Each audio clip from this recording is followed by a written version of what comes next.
how was little Gerda getting on this long time since Kay had left? Where could he be? Nobody knew. Nobody could say anything about him. All that the other boys knew was that they had seen him tie his little sledge to a splendid big one, which drove away down the street and out of the town gates. Nobody knew where he was, and many tears were shed. Little Gerda cried long and bitterly. At last, people said he was dead. He must have fallen into the river, which ran close by the town. Oh, what long, dark nights they were. At last the spring came, and the sunshine. Kay is dead and gone, said little Gerda. I don't believe it, said the sunshine. He is dead and gone, she said to the swallows. We don't believe it, said the swallows. And at last, little Gerda did not believe it either. I will put on my new red shoes, she said one morning. Those Kay never saw. And then I will go down to the river and ask him about it. It was very early in the morning. She kissed the old grandmother, who was still asleep, put on the red shoes, and went quite alone out by the gate to the river. Is it true that you have taken my little playfellow? I will give you my red shoes if you will bring him back again. She thought the little ripples nodded in such a curious way. So she took off her red shoes, her most cherished possessions, and threw them both into the river. They fell close by the shore and were carried straight back to her by the little wavelets. It seemed as if the river would not accept her offering, as it had not taken little Kay. She only thought she had not thrown them far enough. So she climbed into a boat which lay among the rushes, and then she went right out, and then she went right out to the further end of it, and threw the shoes into the water again.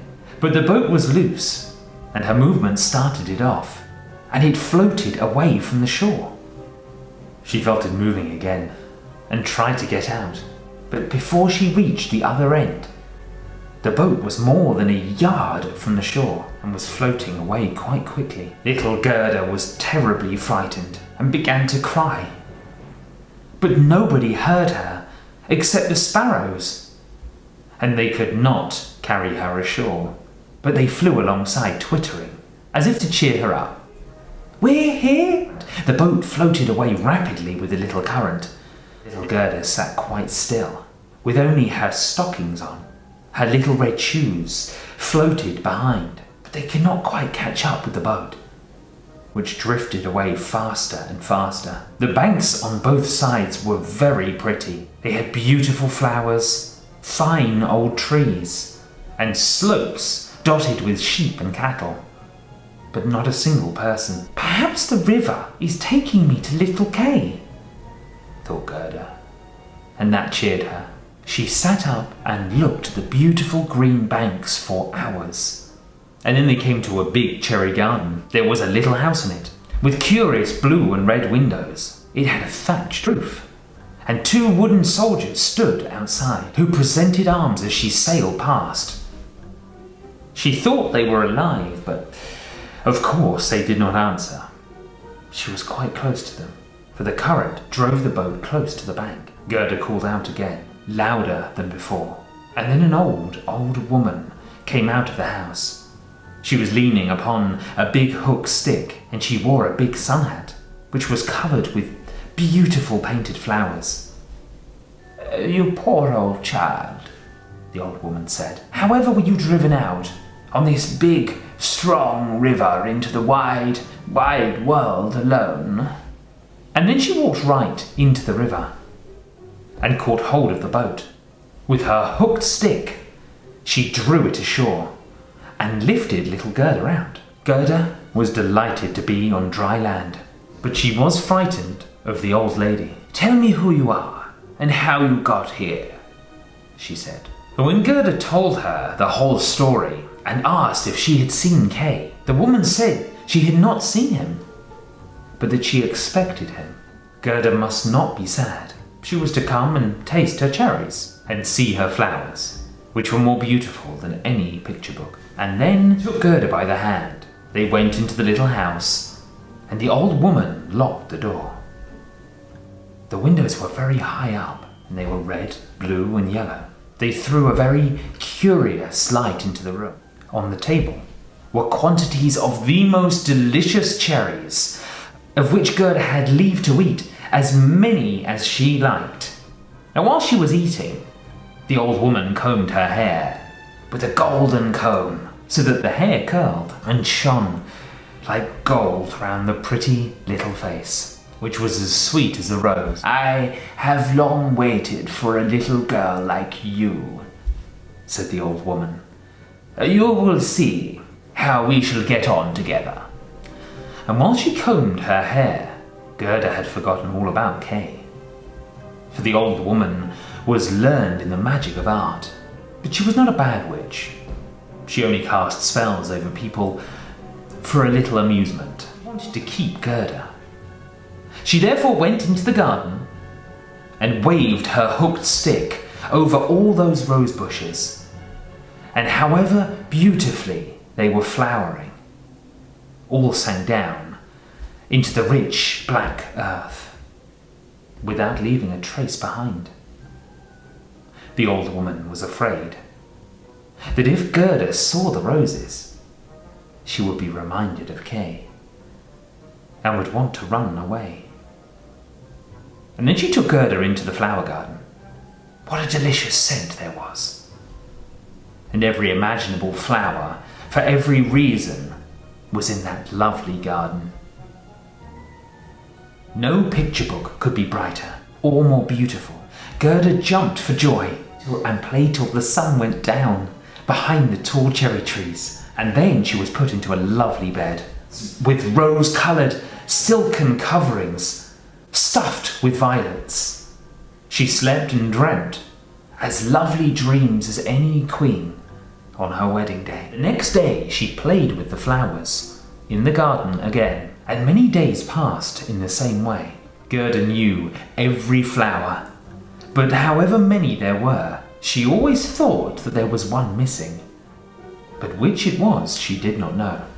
One day, she was sitting, looking at the old woman's sun hat with its painted flowers, and the very prettiest one of them was all rose. The old woman had forgotten her hat when she charmed the others away. This is the consequence of being absent-minded. "What?" said Gerda. Are there no roses here?" And she sprang in among the flower beds and sought, but all in vain. Her hot tears fell on the very places where the roses used to be. When the warm drops moistened the earth, the rose trees shot up again, just as full of bloom as when they sank. Gerda embraced the roses and kissed them, and then she thought of the lovely rose at home, and this brought the thought of little Kay. "How I have been delayed," said the little girl. "I ought to have been looking for Kay. Don't you know where she is?" she asked the roses. "Do you think he is dead and gone?" "He is not dead and gone, for we have many down underground, and all the dead people are there, but Kay is not one of them." "Oh, thank you," said little Gerda. And then she went to the other flowers and looked into their cups and said, "Do you know where Kay is?" But each flower stood in the sun and dreamt its own dreams. Little Gerda heard many of these, but never anything about Kay. But what said the tiger lilies? "Do you hear a drum?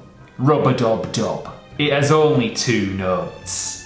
A rub-a-dub-dub. Always the same. The wailing of women and the cry of a preacher. The Hindu woman in her long red garment stands on the pile, while flames surround her and her dead husband. But the woman is only thinking of the living man in the circle around, whose eyes burn with a fiercer fire than that of the flames which consumes the body. Do the flames of the heart die in the fire?" "I understand nothing about that," said little Gerda. "That is my story," said the tiger lily. "What does the convolvulus say?" An old castle is perched high over a narrow mountain path. It is closely covered with ivy, almost hiding the old red walls, and creeping up leaf upon leaf right round the balcony, where stands a beautiful maiden. She bends over the balustrade and looks eagerly up the road. No rose on its stem is fresher than she. No apple blossom, wafted by the wind, moves more lightly. Her silken robes rustle softly as she stands over and says, "Will he never come?" "Is it Kay you mean?" asked Gerda. "I'm only talking about my story, my dream," answered the convolvulus. "Well, what's it, a little snowdrop? Between the trees, where the board is hanging, it is a swing. Two pretty little girls, in snow frocks and green ribbons fluttering on the hats, are seated on it. Their brother, who is bigger than they are, stands up behind them. He has his arms around the ropes for supports, and holds in one hand a little bowl, and in the other a clay pipe. He is blowing soap bubbles. As the swing moves, the bubbles fly upwards, in all their changing colours. The last one still hangs from the pipe, swayed by the wind, and the wind goes on.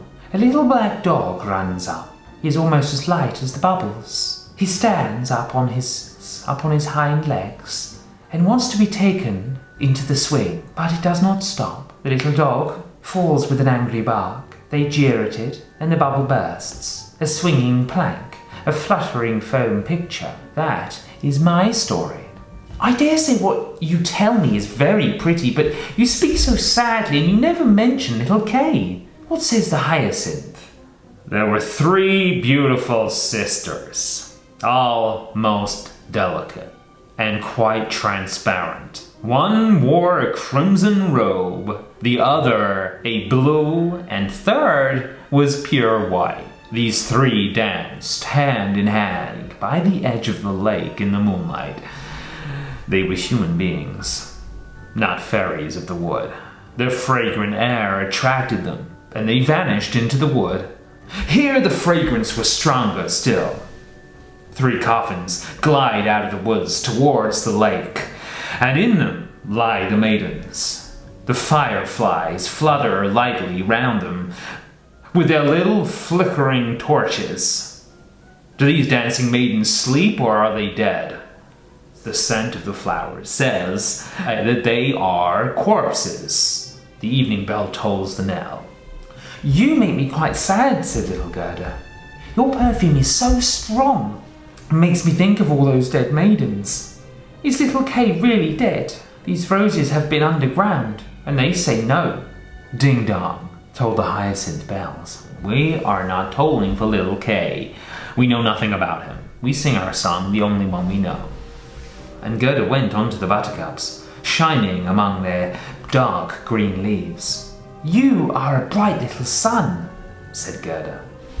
"Tell me if you know where I shall find my playfellow." The buttercup shone brightly and returned Gerda's glance. What song could the buttercup sing? It would not be about Kay. "God's bright sun shone into Little Court on the first day of spring. The sunbeams stole down the neighbouring white walls, close to which bloomed the first yellow flower of the season. It shone like burnished gold in the sun. An old woman had brought her armchair out into the sun. A poor and pretty little maid servant had come to pay her a short visit, and she kissed her. There was gold, heart's gold in the kiss, gold on the lips, gold on the ground, and gold up above in the early morning beams. Now that is my story," said the buttercup. "Oh, my poor old grandmother," sighed Gerda. "She will be longing to see me and grieving about me, as she did about Kay. But I shall soon go home again and take Kay with me.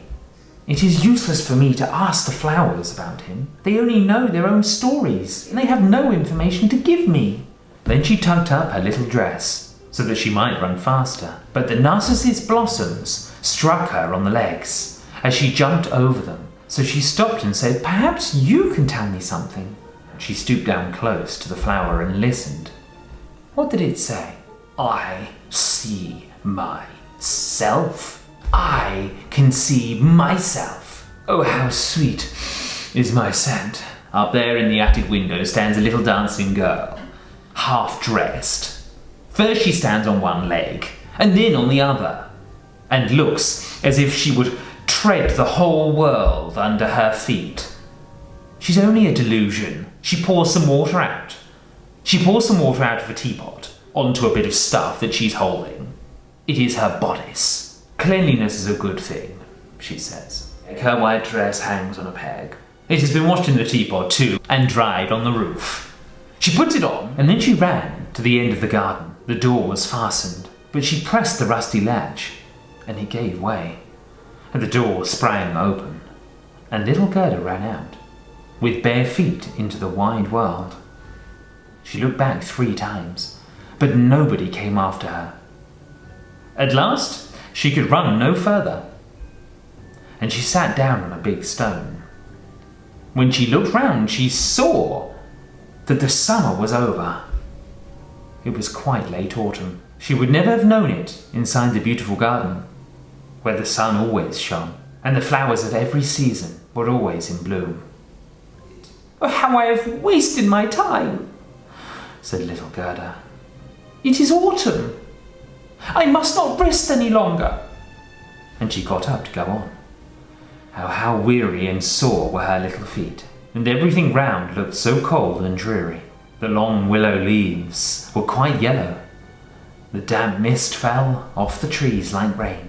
One leaf dropped after another from the tree, but only the sloe thorn still bore its fruit. But the sloes were sore. Oh, how grey and sad it looked out in the wide world.